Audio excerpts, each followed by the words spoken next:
이 시간 우리를 대표해서 예배를 위해 정명희 권사님 기도해 주시겠습니다. 대지에는 새 생명이 솟아나고 우리 마음에는 새 소망이 솟아납니다.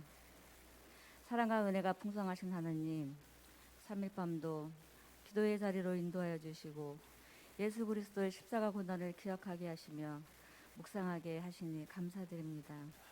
사랑의 주님, 40일 동안도 주님을 찾도록 하시고 주님이 저를 기다리고 계심을 깨닫게 하여 주시며 주님의 피 흘림으로 우리의 죄를 사하여 주심을 감사와 찬양으로 늘 영광 돌리는 믿음의 자녀로 인도하여 주시옵소서. 이 시간 마음을 다하여 예배를 드리기를 원합니다. 설레는 마음으로 하나님 말씀 듣기를 소망합니다. 그 말씀 한 구절 한 구절이 전하시는 목사님께 성령님 함께 하시어 말씀의 능력이 넘치는 귀한 시간이 되게 하여 주시옵소서. 기쁨으로 감사드리며 우리를 죄에서 구원하신 예수님의 이름으로 기도드립니다. 아멘.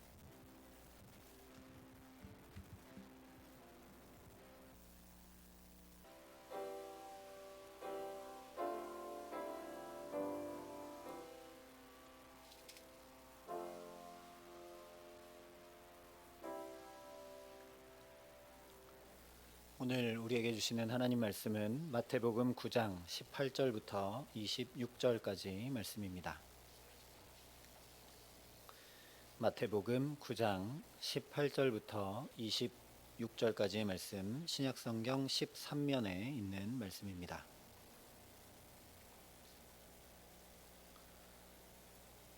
마태복음 9장 18절부터 26절까지 말씀을 제가 봉독해 드리겠습니다. 하나님의 말씀입니다. 예수께서 이 말씀을 하실 때에 한 관리가 와서 절하며 이르되 내 딸이 방금 죽었사오나 오셔서 그 몸에 손을 얹어 주소서. 그러면 살아나겠나이다 하니 예수께서 일어나 따라가심에 제자들도 가더니 12해 동안이나 혈루증으로 앓는 여자가 예수의 뒤로 와서 그 겉옷가를 만지니 이는 제 마음에 그 겉옷만 만져도 구원을 받겠다 함이라. 예수께서 돌이켜 그를 보시며 이르시되 딸아 안심하라 내 믿음이 너를 구원하였다 하시니 여자가 그 즉시 구원을 받으니라. 예수께서 그 관리의 집에 가사 피리 붓는 자들과 떠드는 무리를 보시고 이르시되 물러가라 이 소녀가 죽은 것이 아니라 잔다 하시니 그들이 비웃더라. 무리를 내보낸 후에 예수께서 들어가사 소녀의 손을 잡으심에 일어나는지라. 그 소문이 그 온 땅에 퍼지니라. 아멘. 계속 말씀드리지만 마태복음은 하나님 나라 복음을 그 주인공 예수 그리스도를 통해 전하고 있습니다. 그래서 특별히 마태에게는 말씀이 그대로 이루어지는 것이 매우 중요했습니다. 왜냐? 하나님만이 말씀하시고 그 말씀대로 이루시는 분이시기 때문입니다. 그래서 예수님의 탄생도 또 애굽으로 피난 가신 일도 다시 나사렛에 가서 사신 것도 세례 받으신 것도 모두 구약의 말씀을 이루려 하심이라 기록하고 있습니다. 또 예수님께서 3가지 시험 받으신 기사에도 보면 기록되었으되 계속 말씀하심으로 그 기록된 말씀 가지고 시험을 이기시는 예수님을 드러내 줍니다.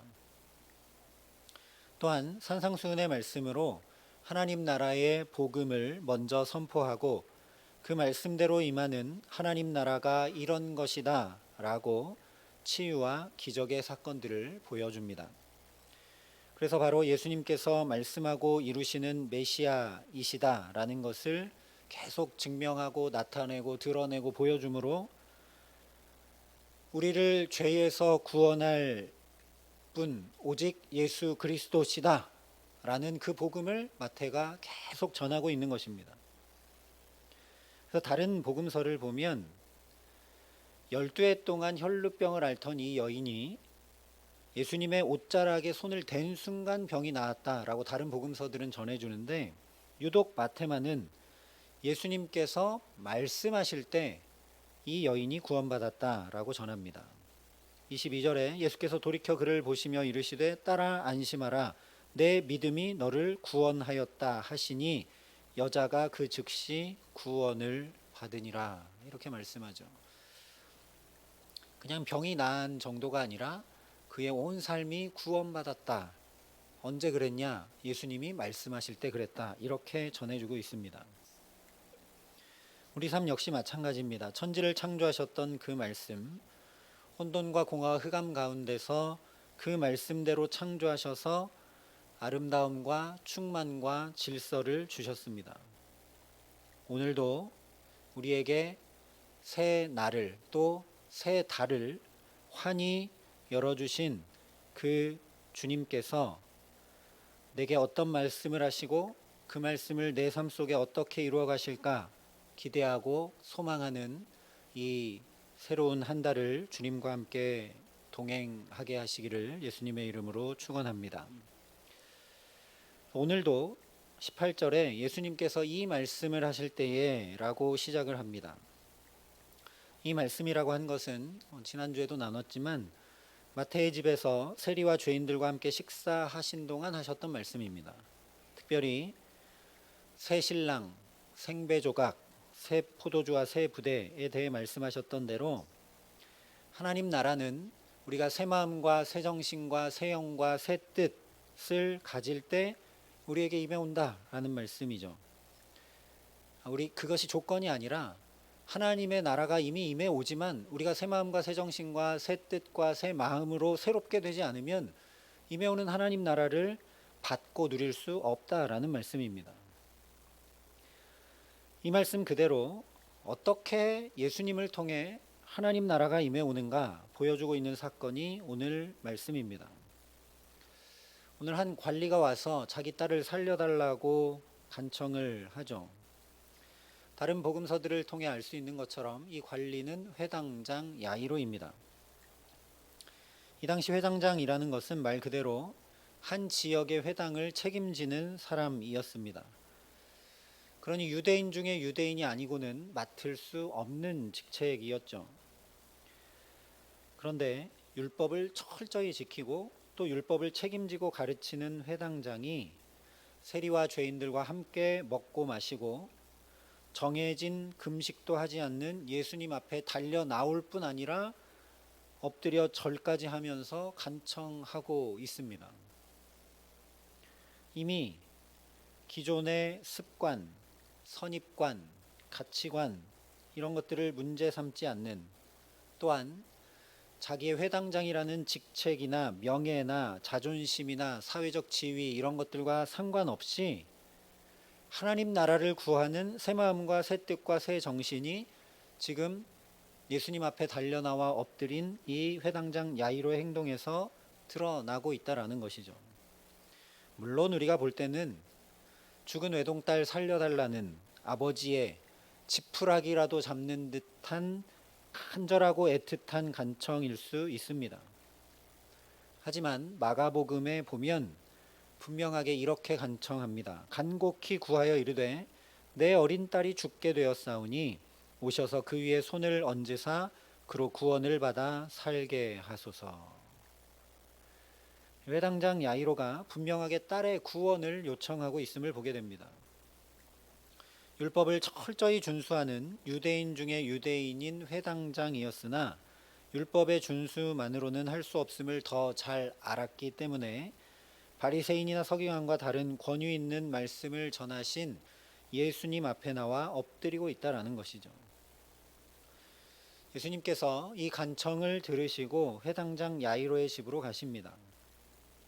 오늘 마태복음에는 딸이 방금 죽었습니다 이렇게 되어 있는데 다른 복음서들을 보면 죽어가고 있다라고 되어 있습니다. 그런데 가시는 길에 우리가 알고 있는 것처럼 12해 동안 혈루병을 앓고 있던 여인과 시간을 보내느라 지체가 됩니다. 그동안에 이 딸이 죽게 되었다는 소식을 듣습니다. 마태, 누가 모두 이렇게 기록합니다. 아직 예수께서 말씀하실 때에 회당장의 집에서 사람들이 와서 회당장에게 이르되 당신의 딸이 죽었나이다. 어찌하여 선생을 더 괴롭게 하나이까? 야이로가 달려나와 엎드려 예수님 우리 집에 와서 제발 제 딸에게 손을 얹어 살게 해달라고 간청했는데 가다가 12해 동안 혈루병 걸린 여인과 대화하고 그에게 구원을 경험케 하시고 하시느라 시간을 지체하는 동안 야이로의 집에서 사람들이 와서 이제 딸이 죽게 되었습니다. 예수님 모시고 올 필요 없습니다. 이렇게 했다는 것이죠. 만약에 제가 이 말을 들은 야이로였다면 새 마음이고 구원이고 간에 절망하고 낙심하고 말았을 것입니다. 무릎이 꺾이고 그냥 그 자리에 털썩 주저앉았을 것 같습니다. 사랑하는 외동딸이 죽었으니 이제 아무 소용없는 일 아니겠습니까? 그야말로 예수님을 집에 모시고 가봤자 예수님께 더 괴로움만 더해드리는 일이 될 것이 뻔한 일이죠. 가면 장례 치르고 있을 건데, 곡하고 있을 건데. 여러분이 회당장이라면 어떻게 하시겠습니까? 여러분이 야이로라면, 이 회당장 야이로라면 좀 화가 나지 않으시겠습니까? 내가 가자고 할 때 빨리만 갔어도 이런 일이 안 일어났을 텐데 왜 예수님 여기서 지체하시느라고. 예수님에게도 화가 났을 것 같고 그 12해 혈루병 앓던 여인에게도 화가 났을 것 같고 너무 낙심과 절망이 컸을 것 같습니다. 그래서 우리가 이 말씀을 보면서 제일 이해 안 되는 것, 왜 예수님이 빨리 안 갔을까? 지금 급한데 죽어가고 있는데 왜 길가에서 12해 동안 혈루병 걸린 여인과 시간을 이토록 지체하시는가? 그래서 어떤 경우에는 죽은 자도 살리시는 예수님의 능력을 드러내 보이기 위함이다 이렇게 이야기하기도 하는데 무리가 있는 해석인 것 같습니다. 예수님이 그러면 사람 죽을 때까지 그냥 내버려 두고 나중에 가서 내 능력이 얼마나 놀라운가 봐라 뭐 이렇게 하셨다는 얘기밖에 안 되기 때문에. 그런데 이 지점을 아무리 생각해봐도 잘 이해가 안 된다라는 거죠. 그런데 잠시 다시 한번 생각해 보시기 바랍니다. 우리가 오늘 말씀을 대할 때 이렇게 생각하는 이유는 바로 우리의 경험과 습관과 고정관념들 때문입니다. 아니 당연히 먼저 요청한 사람에게 우선권이 있는 것이지 그것이 뒤집어지면 질서가 어그러지지 우리 경험이고 우리의 관습입니다. 그 중에서도 혹시 죽어가는 사람이 있다면 그 사람이 더 절박하지. 죽은 사람 살린 다음에 12회 혈루병 걸린 여인 고쳐주셔도 얼마든지 가능한 일 아닌가. 그런 상황에서 그런데 가시지 않고 시간을 지체하는 일, 이런 것들 당연히 그렇게 해야 한다라는 우리의 고정관념과 경험과 관습 때문이라는 것이죠.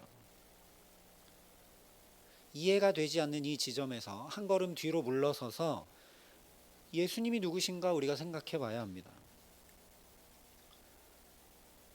예수님은 의사가 아닙니다.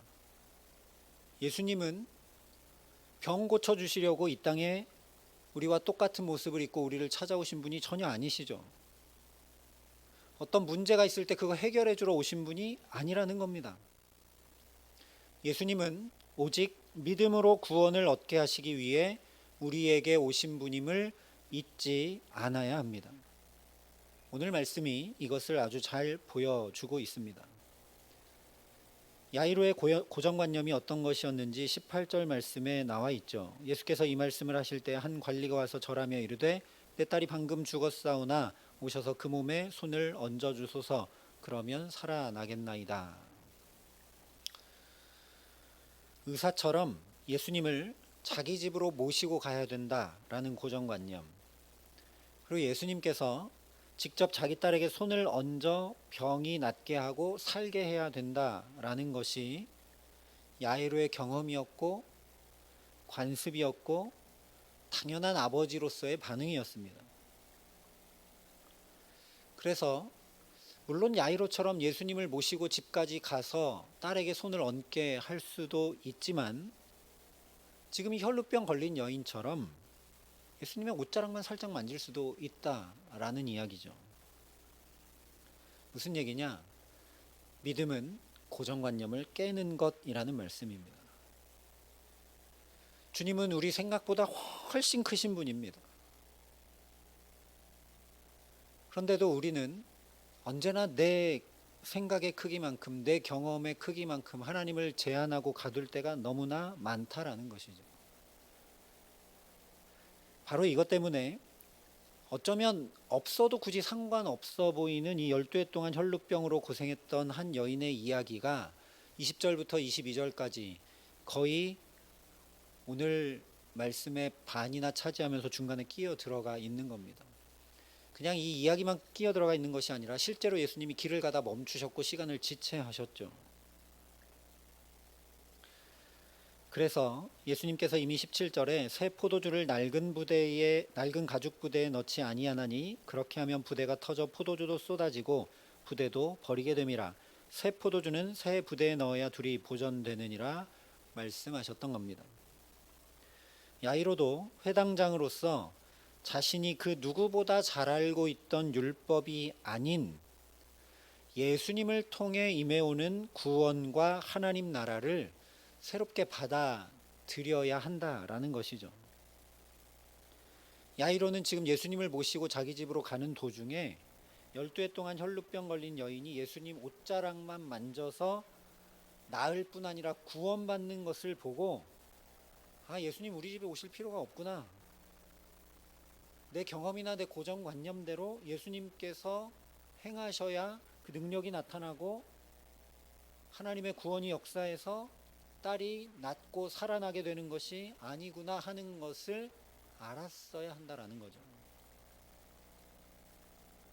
어쩌면 가는 동안 야이로의 그런 고정관념과 또 경험들을 예수님이 새롭게 하시고 깨뜨려 주시기 위해서였는지도 모릅니다. 그러나 야이로는 그런 믿음의 자리로 가지 못하죠.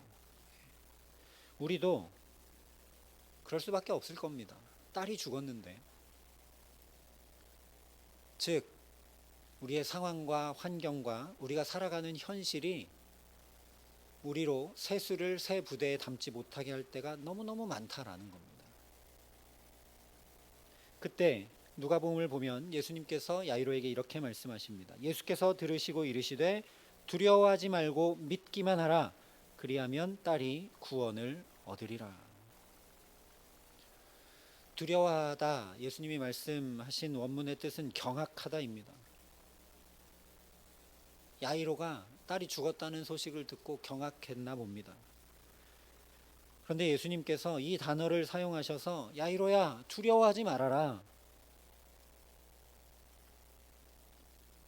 사랑하는 외동딸이 죽었으니 아버지로서 당연한 반응일 수 있을 것입니다. 하나밖에 없는 외동딸이 죽었으니 그야말로 하늘이 다 무너져 내렸을 겁니다. 그런 야이로에게 두려워하지 말고 믿기만 하라 말씀하시는 분이 우리 주님이십니다. 즉 우리의 상황과 환경과 또 우리의 고정관념과 이런 것들이 세수를 새 부대에 담지 못할 때 주님이 우리에게 말씀하신다는 것이죠. 두려워하지 말고 믿기만 하라. 그냥 무조건 믿어라 이런 말씀이 아니라 예수, 내가 내 곁에 있지 않느냐, 나를 바라봐라, 나와 함께 가자, 이런 얘기를 하고 계신다라는 거죠. 그냥 그 자리에 털썩 주저앉아서 경악하고 거의 패닉 상태에 빠져 있는 야이로에게 두려워하지 말고 믿기만 하라. 내가 나에게 와서 간청하지 않았느냐, 내가 지금 가고 있지 않느냐, 주저앉지 말아라. 주님이 믿음을 더해 주고 계신다라는 것입니다. 바로 이것입니다.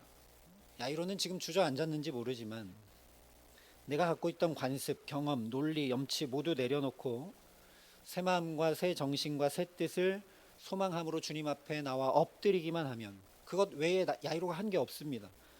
그 중심 가지고 주님 앞에 나오기만 하면 주님께서 내 믿음 없음까지 아시고 믿음을 더하시고 내가 낭망하고 좌절하고 절망하여 주저앉을 때 또 붙들어 주신다라는 겁니다.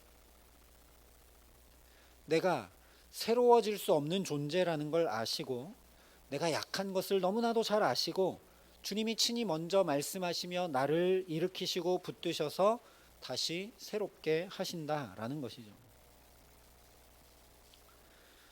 이뿐만이 아닙니다. 23절 24절에 이렇게 말씀합니다. 예수께서 그 관리의 집에 가사 피리 부는 자들과 떠드는 무리를 보시고 이르시되 물러가라, 이 소녀가 죽은 것이 아니라 잔다 하시니 그들이 비웃더라. 이 장면도 야이로의 딸은 이미 죽었죠.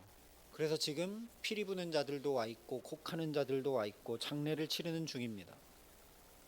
즉 상갓집입니다. 그러면 좀 조용히 들어가서 조용히 살려주셔도 될 텐데 애곡하고 피리 부는 자들을 물러가라 말씀하십니다. 거기다가 더해서 굳이 이 소녀가 죽은 것이 아니라 잔다 말씀하시기까지 합니다. 그래서 결국 사람들의 조롱과 비웃음을 사게 되죠. 그런데 이 역시 야이로와 사람들의 믿음을 더하시기 위한, 세수를 새 부대에 담도록 하시기 위한 예수님의 사랑입니다. 왜냐? 하나님 나라가 임하면 죽음은 온전히 달라져서 자는 것과 같음을 깨우쳐주고 계신 것이기 때문입니다. 야이로는 분명히 예수님께 내 딸에게 오셔서 손만 얹어주면 내 딸이 구원을 받아 살 것이라 이야기하며 주님께 요청했습니다. 그런데 예수님은 야이로가 요청한 것보다 더 확실하고 분명하게 오늘 응답해 주십니다. 25절에 이렇게 증거합니다. 무리를 내보낸 후에 예수께서 들어가사 소녀의 손을 잡으심에 일어나는지라. 야이로의 기대처럼 겨우 손을 얹어서 기도해 주시거나 뭐 이런 정도로 끝내지 않으셨다라는 거죠. 낭망한 믿음도 더해 주시고 주위의 비웃음과 비난도 다 물리쳐 주시고 친히 딸의 손을 잡아 직접 일으켜 주시며 응답해 주고 계십니다. 예수님이 병을 고치실 때 여러 가지로 하시죠. 어떤 경우는 그냥 말씀만으로 고치셨습니다. 어떤 경우는 친히 만져서 고쳐주셨습니다. 또 지금 오는 길에 그랬던 것처럼 겉옷만 만져도 나음 받았습니다. 그런데 지금 야이로의 딸은 예수님이 직접 손을 잡아서 일으켜 주셨습니다. 야이로의 마음이 얼마나 연약해져 있는지 아시고 그에게 주님을 믿을 수밖에 없도록 그냥 일어나라 이런 게 아니라 살아나라 이런 게 아니라 직접 손을 잡아 일으켜 주셨습니다. 그뿐만이 아닙니다. 최초로 예수님의 부활의 예표를 자기 온 삶으로 경험케 하시는 은총을 입게 하십니다. 다른 복음서들을 보면 예수님께서 부모 외에는 세 제자 베드로, 야고보, 요한만 데리고 들어가셔서 이 아이를 살리십니다. 세 제자만 데리고 가신 것은 변화산 사건과 마찬가지로 주님께서 이렇게 부활하시고 이렇게 영광 얻으실 것을 미리 보고 믿도록 하시기 위한 것이었습니다. 그런데 지금 그런 자리에 야이로도 이것을 보고 경험케 하신다는 거죠.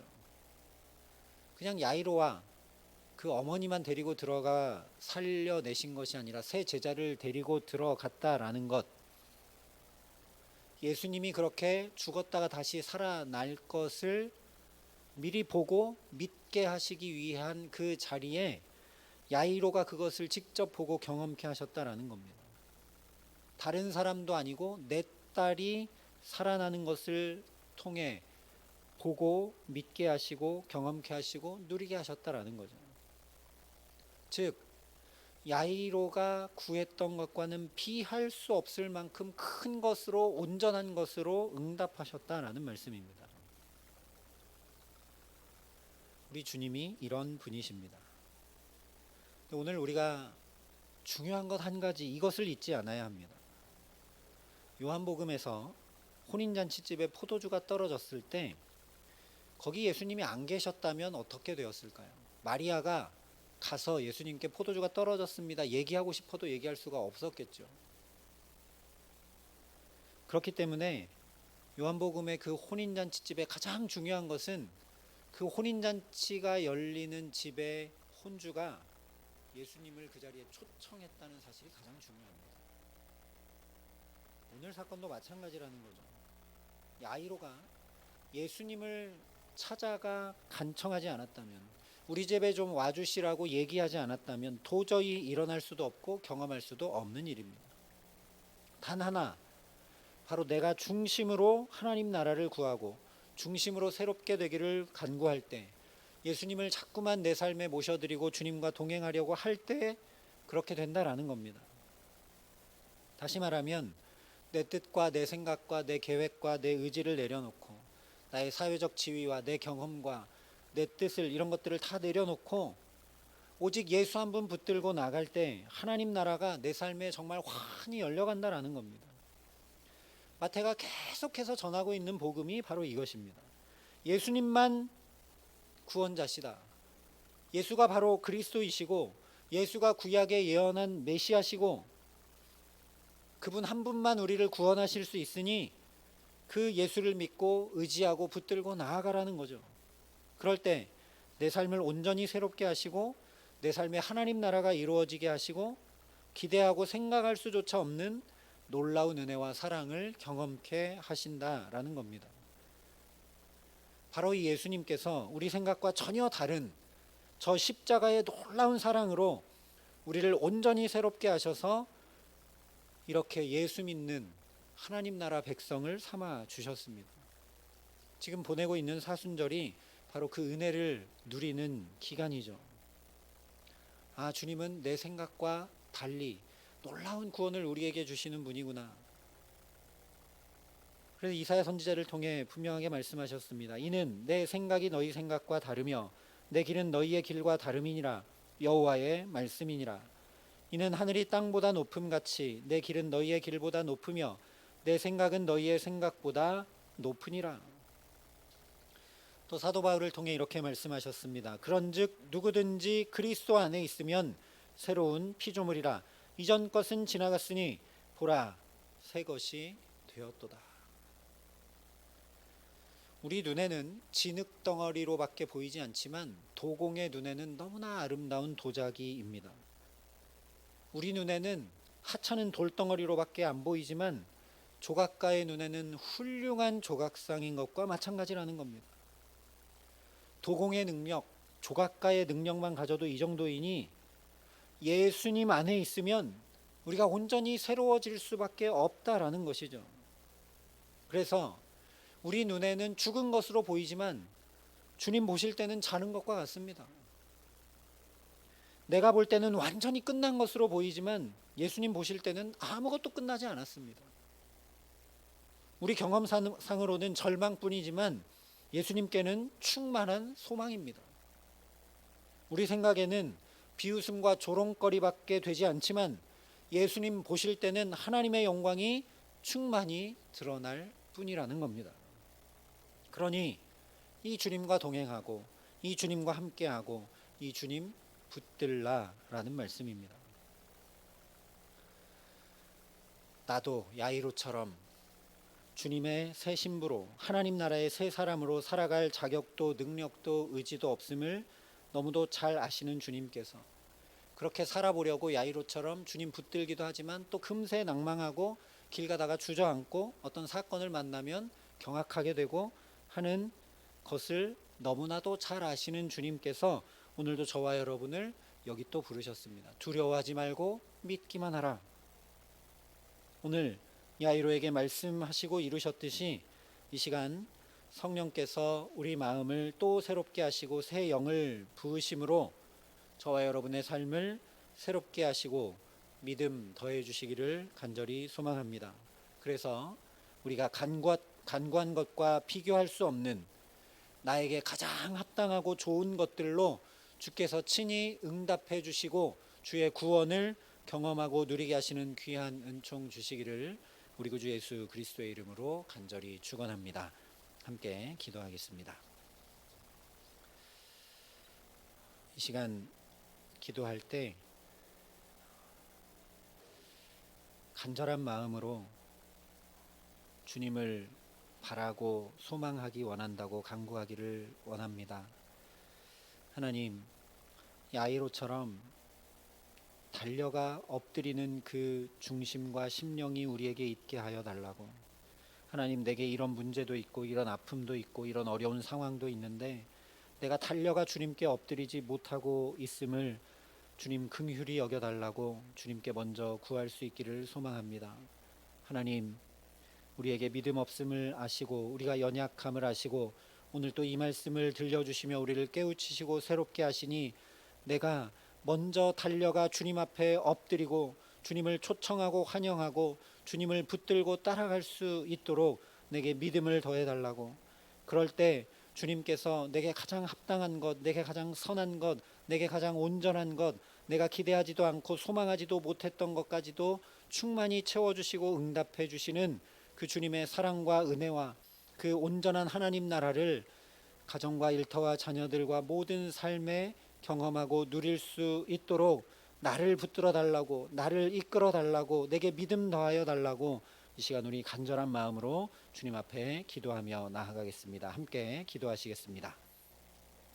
아버지 하나님, 자비와 은혜를 베풀어 주시옵소서.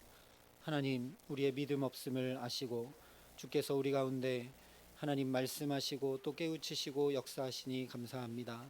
하나님, 우리가 상황과 환경에 매몰되고 또 사람들의 말에 상처를 받기도 하고 낙심하고 절망하기도 하며 주님을 똑바로 바라보며 나아가지 못할 때가 참 많습니다. 아버지 하나님, 우리를 긍휼히 여겨주시고 은혜 위에 은혜를 더하여 주시옵소서. 이런 우리를 잘 아시기에, 그런 야이로를 잘 아시기에 두려워하지 말고 믿기만 하라 또 말씀하시며 주께서 붙들어 주셨던 것을 기억합니다. 하나님, 동일하게 오늘도 이 은혜의 자리, 말씀의 자리로 부르셔서 우리를 깨우치시고 우리의 심령에 주의 생명의 말씀을 더하여 주시는 줄 믿습니다. 하나님, 이 말씀이 우리를 새롭게 하고 이 말씀이 우둔한 우리를 지혜롭게 하고 이 말씀이 굳어지고 상한 우리의 심령을 쪼개고 새롭게 할 수 있도록 역사하여 주시옵소서. 하나님, 그래서 우리도 야이로처럼 달려가 주님 앞에 먼저 꿇어 엎드려 간구할 수 있도록 주께서 기도의 영을 부으시고 함께하여 주시옵소서. 하나님, 여러 문제와 여러 아픔과 여러 상황과 환경이 내 눈앞에 놓여 있음에도 불구하고 먼저 달려가 주 앞에 엎드려 기도하지 못하는 것을 주님 긍휼히 여겨주시고 성령으로 우리 한 사람 한 사람을 붙들어 주셔서 하나님, 주께 기도함으로, 주께 간구함으로, 주님을 초청하고 환영함으로, 어떻게 하든지 주님을 먼저 붙들고 의지함으로 하나님 앞에 설 수 있도록 은혜를 더하여 주시옵소서. 그럴 때 오늘 야이로에게 나머지는 주님께서 다 알아서 해주셨던 것처럼 연약한 믿음도 더해주시고 좌절하고 낭망한 것도 일으켜주시고 내가 원하고 간구하고 기도했던 것과는 피할 수 없이 온전한 것으로 응답하시고 구원을 경험케 하신 것처럼 우리 가정과 자녀들과 일터 가운데 하나님의 온전한 구원을 볼 수 있도록 주께서 우리에게 은혜 위에 은혜를 더하시고 함께하여 주시옵소서. 이 모든 말씀 우리 구주 예수 그리스도의 이름으로 기도합니다. 아멘.